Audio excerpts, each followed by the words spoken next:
Welcome back, everybody. We're diving deep today into something that just might change the way you think about communication. Cool, intriguing. It is. It is. We're going to be talking about effective strategies for interacting with individuals with nonverbal autism. Okay, interesting. So where are we getting all this information? Yeah, so our guide for this whole journey is going to be excerpts from Nonverbal Autism, Effective Communication Strategies. Okay, makes sense.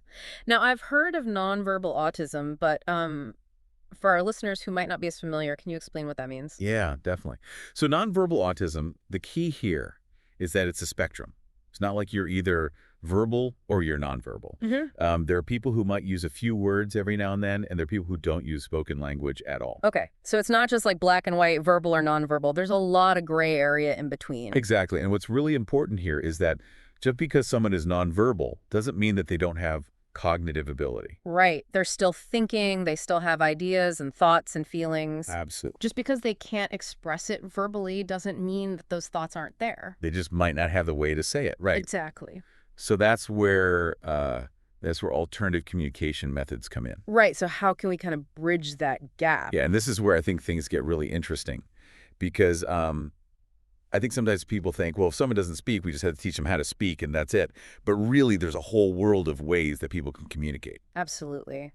So many options out there, and that's kind of what makes this topic so fascinating. It's not about making everyone communicate the same way. It's about giving people different ways to express themselves. I love that. So one of the categories that we're going to talk about is augmentative and alternative communication. Okay, say that 3 times fast. Yeah, it's a mouthful. We'll just call it AAC for short. Perfect. And it's basically like a toolbox of different ways to communicate. Gotcha. So it could be anything from like low-tech options to very high-tech options. Okay, give us an example of like a low-tech option. Yeah, so a low-tech option would be something like the Picture Exchange Communication System, or PES, where individuals can hand picture cards to their communication partner to express what they need or want. So, like, I want a glass of water. They could have a picture of a glass of water they could hand to someone. Exactly. Okay, that makes a lot of sense. So super simple, but can be really, really effective. Yeah, it's visual, it's tangible. Yeah. What about high tech? Yeah, so then on the other end of the spectrum, you have things like speech-generating devices. Oh, cool. So this might be, a dedicated device, or it could even be an app on an iPad, like Proloquo 2 Go or Touch Chat. Oh, okay. So these are apps that are specifically designed for augmentative and alternative communication. Exactly. So they can select an image, or they can type words, and then the device actually speaks for them. Wow, that's incredible. Like giving someone a voice that they didn't have before. I know, and it's amazing how far technology has come in terms of giving people different ways to express themselves. And I bet most people wouldn't even know about these options unless they had some experience with them. Right, and that's why I think this is so important to talk about, is just raising awareness. Absolutely.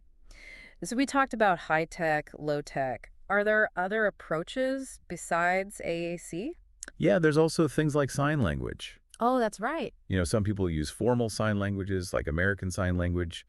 Other people might have their own kind of unique system of gestures that they use. Okay, yeah. And let's not forget the power of writing and typing as well. Yes, absolutely. And this is something that, you know, I think people take for granted. Like writing and typing is something we all learn in school, but for some people, it can be an incredibly powerful tool for expression. And something that we do all the time anyway. Like we're all typing on our phones and our computers. So it's just reframing that in a way as a lifeline to expression for some people. Right. Like I'm thinking of Carly Fleischman, who uses typing to communicate, and she shares such incredible insights. It's really amazing to see how she's used writing to connect with the world. It really is. And it just shows you how you can take something like typing, which seems so simple, and turn it into this powerful tool for connection and expression. It's inspiring. Yeah. So we've talked about all these different methods, AAC, sign language, writing, but therapy also plays a really important role in developing communication skills. Right, like working with a professional. Exactly.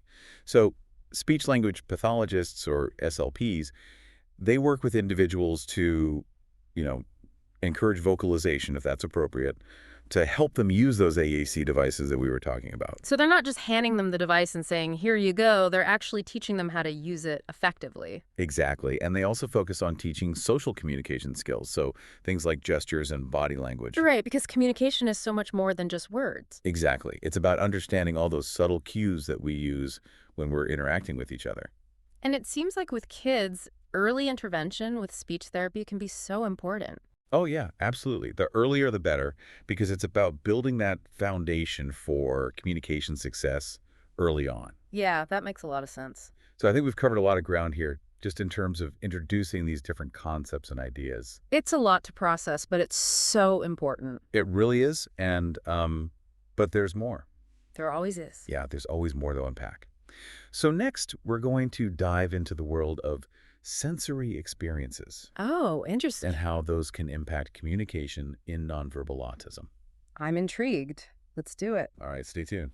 So, we were just talking about how nonverbal doesn't mean non-thinking. And this is where we can really dive into that idea. Yeah, this is where it gets really interesting. Exactly. We're going to be talking about sensory experiences and how they can really impact communication, especially for individuals with nonverbal autism. I had to say, this is something that I hadn't really thought about too much before. You know, we all have those moments where we feel overwhelmed by sights and sounds or even textures, right? Right. Like think about going to a loud concert or being in a really crowded room. Exactly. But now imagine if those feelings were amplified. Exactly. And that's often the case for people with nonverbal autism. So like even something that we might consider ordinary could be really overwhelming for them. Exactly. Like think about a crowded supermarket with those bright fluorescent lights, all those sounds, the shopping carts clanging, announcements. Yeah, it would be really hard to focus on anything else if you were experiencing that kind of sensory overload. And that's just the obvious things. Imagine being sensitive to the seams in your socks or the tags on your You know? clothes. Yeah, I hadn't even thought about that. It can be really hard to focus on anything else, let alone try to communicate. Right, so that your body's in fight or flight mode. Exactly. And that makes communication really, really difficult. So what can we do? Like how can we help create a more sensory-friendly environment? Well, the first step is awareness, just paying attention to the individual's reactions to different sensory stimuli. So like if they're covering their ears every time a hand dryer goes off, or they get really agitated in a room with fluorescent lighting, Exactly. Those are clues. those are things to pay attention to. Exactly. And then you can start to make adjustments.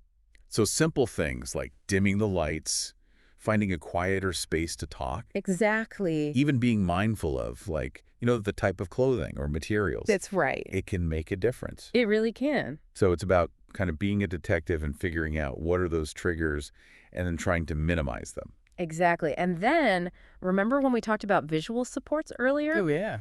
Those can be really helpful here too. Because it creates predictability, right? Exactly. Like having a visual schedule can reduce anxiety because you know what to expect. It's like having a roadmap for your day.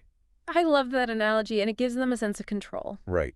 Exactly. And then we also talked about social stories, which can be really helpful. Yes. So if a child is going to the doctor or getting a haircut, for example. Anything new or different. Exactly. You can use a social story to kind of walk them through what to expect. It's like a little visual walkthrough. Exactly. And it can make those transitions a lot easier. Yeah, it takes the anxiety out of the unknown. Right. And then we talked about visual cues before, too. The picture cards. Exactly. You can use those in everyday communication as well. So it's like creating this whole visual vocabulary. I love that. A visual vocabulary. That's a great way to put it. So we're not just relying on spoken words. You're right. We're giving them another way to express themselves. And now I'm starting to see how powerful visual communication can be. It really can be a game changer, especially for individuals with nonverbal autism. Okay, so we've talked about visual supports, and those are great for, all ages really, but for younger children, play-based communication can be incredibly effective as well.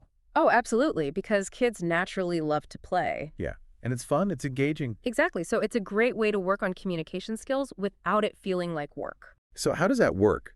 Like, how do therapists use play to encourage communication? Well, they create opportunities for interaction within the context of play. Okay, so give me an example. Sure, let's say a child is playing with a dollhouse. The therapist might model language by saying things like, the family is eating dinner, or let's put the baby to sleep. So they're basically narrating the play. In a way, yes. but in a way that feels natural and engaging. Exactly. So it's not like they're just sitting there drilling flashcards. No, it's all about making it fun and interactive. And what other strategies do they use during play therapy? Well, they might encourage turn-taking, sharing toys, using gestures or sounds to communicate. So even if the child isn't speaking, they can still be communicating through their play. Exactly. And that's so important, especially for kids who are nonverbal. It gives them a way to express themselves and connect with others. And as they get more comfortable communicating through play, those skills can transfer to other settings. That's the goal. That's amazing. It really is. So we've talked about how to support communication at home and in therapy, but what about social interaction in other settings? Yeah, that can be a bit more challenging, especially, for individuals with nonverbal autism who might have trouble reading social cues or understanding expectations. It's true, but it's definitely not impossible. Okay, so where do we even begin? Well, one strategy is to create structured peer interactions. Okay, what does that mean? So instead of just throwing kids together in a free-for-all, you design activities with clear goals and roles. So maybe it's a game with specific rules or a project where everyone has a specific part to play. Exactly. So it's about making social interaction more predictable and less overwhelming. Exactly. Okay, that makes sense. And within those structured activities, you can focus on teaching specific social skills, like turn-taking. Oh, yeah, and you can use a visual timer for that, right? Like we were talking about before. Absolutely. That would be a great way to reinforce those turn-taking skills. It would. And then there's teaching social cues, things like making eye contact, understanding facial expressions, using appropriate body language. Which, I mean, let's be honest, can be hard enough for those of us who don't have those challenges. Right. So how do we teach those nuances? Right. Well, video modeling can be really helpful. Oh, interesting. So you can show a video of someone demonstrating those social cues during a conversation. So it's like giving them a model to learn from. Exactly. And then you can use role-playing to practice those skills in a safe environment. It's like a dress rehearsal for real life. That's a great way to put it. I love that. So you're giving them the tools and the practice they need to succeed in social situations. That makes so much sense. Okay, Yeah. so we've talked a lot about, strategies for individuals, but we can't forget about the parents and caregivers. Oh, absolutely. They play such a vital role. They're the ones who are, navigating these challenges every single day. It can be so challenging. So first and foremost, it's about offering them understanding and empathy. Right, because it can be so frustrating when you feel like you can't understand your child's needs or communicate with them effectively. Exactly. So just letting them know they're not alone is huge. And what about practically speaking? What can we do to help? Well, encouraging patience is key. I bet.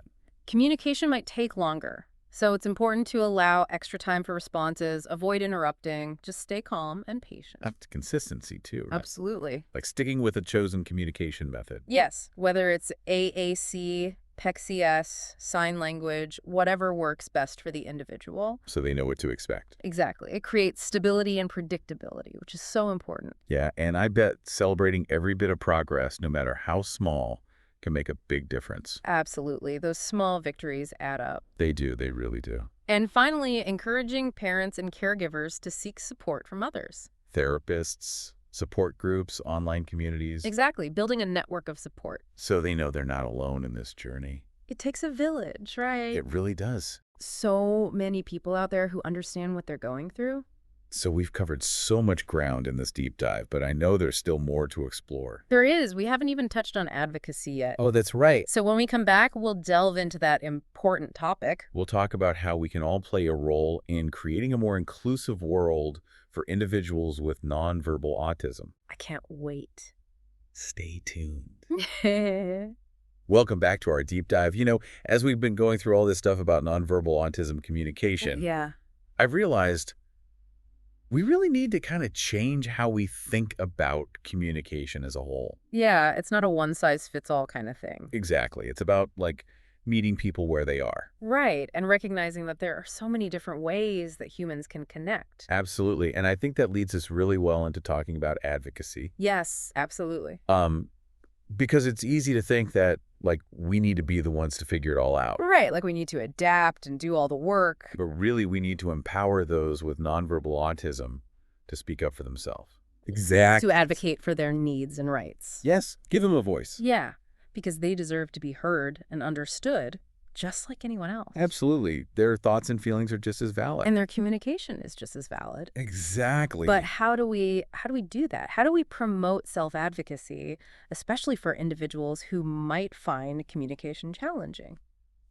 Well, I think the first step is creating a safe and supportive environment.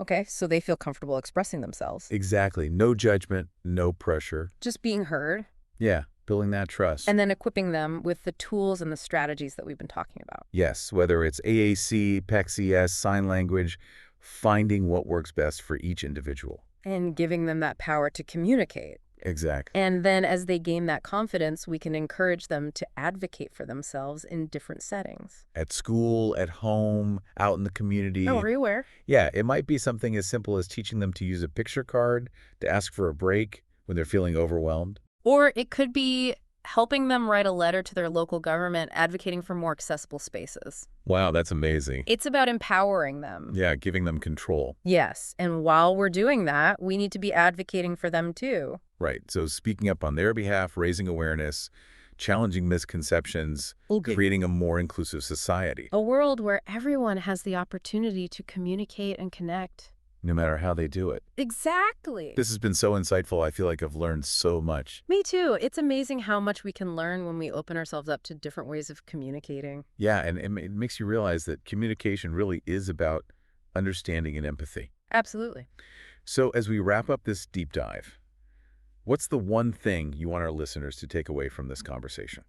I want them to challenge their assumptions about communication, to be open to new ways of connecting, and to remember that everyone has a voice, even if it's not a spoken one. That's beautifully said. And I would add, take what you've learned and find ways to be more inclusive in your own life. Yes, even small changes can make a big difference. Every little bit helps. Absolutely. Well, on that note, we're going to wrap up this deep dive, but thank you so much for joining us. It was my pleasure. And until next time, keep exploring, keep learning, and keep those conversations going.